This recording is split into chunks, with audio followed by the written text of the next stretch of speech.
પણ દીકરી કેવી કાકા કુટુંબ ઉછેરી મોટી કરી, પણ ભાઈ નહીં, બાપ નહીં, કાકા કુટુંબ નહીં, આહાર બાપુ નહીં દીકરી. પણ એ પાવાગઢ માથે તેથી દગાય નામ હતું. દેવી ખરી પણ દગાય. હવે આ નોરતાનો સમય સૈતરનો ટાઈમ, મોટા નોરતા અને પાવાનો રાજા દારૂ ફૂલ પી ગયેલો. દીકરીનું રૂપ જોઈ અને ત્યાં શેરો થાય ગઢ માતા ડુંગર માતા કે મારી બીજું તો ઠીક, બચપનથી તારી ભક્તિ, તારા નામનો આધાર, તું માં તું બાપ, પણ હવે આ શેરો થયેલો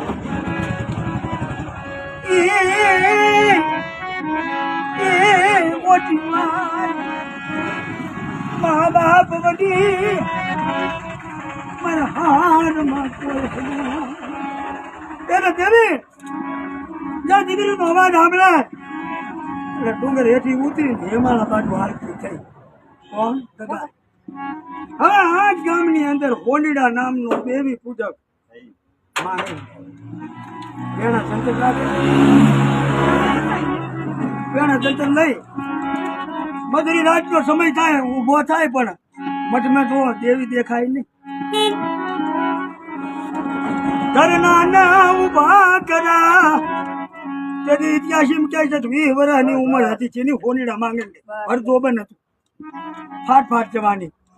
આ વેણા સંતર હાથમાં લઈ દેવી ટપોરો કર્યો કે મારી બીજી તો ઠીક,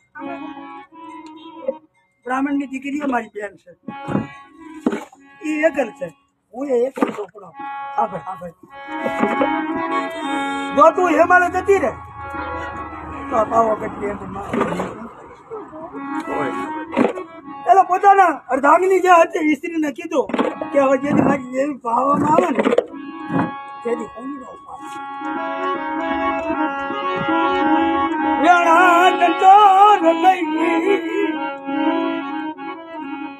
ઇતિહાસ એમ કહે 50 વર્ષની ઉંમર થઈ જાય, 20 વર્ષ 50 વર્ષ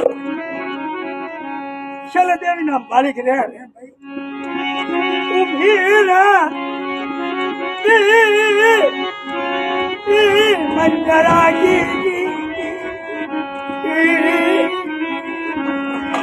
મારી પછી જા હોની અવાજ પડે ટોલ માં રાખો દેવ નો ક્રોધ ઉભો થઈ જાય, ઓછો થઈ જાય, મારો વેરાગી